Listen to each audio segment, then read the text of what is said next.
So I went home, and we had been friendly with this other guy who played a bit of guitar called John Booth, or was it John Booth? I'm not quite sure. And he was a nice guy, you know. He wasn't as talented as me. I mean, I knew 2 chords, and I think he only just about knew 1. So he wasn't as talented as me. But we decided to do a double act, you know, the 2 guitars, the Everly Brothers type thing, you know. So we got back to where I was living at the time, again back down in Woking, and I couldn't be bothered to rehearse, you know, because I thought, well, you know, I'm just going to do this again, and I wanted to be a pop star, you know, I wanted to be a rock star. By this time I knew I did, because as I said earlier, I'd been bitten by this now, and did I really want to do this cabaret thing anymore, you know? So I said to him, look, you better go out and get a job. So he went out and got a job as a packer, and I went out and got a job as a bread roundsman, a baker, you know. And I was quite happy being a baker for 6 weeks, you know. I had my own van, and I didn't have a clue how to do it. At the end of the week, my van would still be full of bread, because you're supposed to, you know what your customers want, you know, and load it up every day. So I'd come back, you know, at the end of the week, the van was rammed with bread that I hadn't sold, of course. And I always used to have a knock when I was a baker. I used to go off with me. I had my basket with me eggs. I had tarts, I had bread, and I'd always go, baker, and you get the odd cup of tea on your bread round, you know what I mean?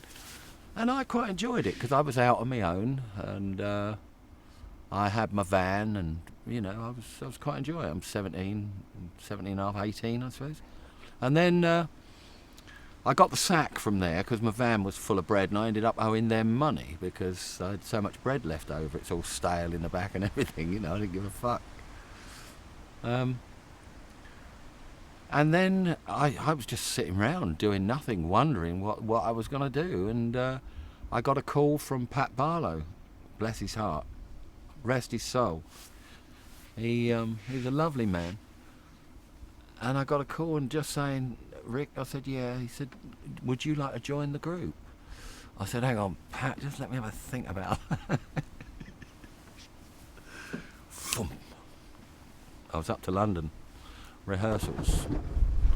That second, you know, I was gone, and we started rehearsals down in the gas showroom in the Lambeth Walk, and my dream was coming true. There I was. I had an AC-15, which I used to use with the highlights, a Vox amp, an AC-15. Of course, the Spectres had AC-30s, and it's like driving a 4-cylinder car against a 6-cylinder car, you know. But I put me little AC-15 in there, you know, and Julie started to play away. And of course, I found it a lot more demanding than I thought I was going to, because for all my career, since getting up in the working man's club and doing 2-3 songs, since being with the highlights doing 2 15-minute spots, let's say. I'd never experienced that. We've got to be on stage for an hour and a half. God, you know, I never thought of playing or or learning that much stuff, you know. But of course, I wanted to do it, and so we rehearsed up, and my first gig was the Welcome Inn in Eltham, and it was amazing.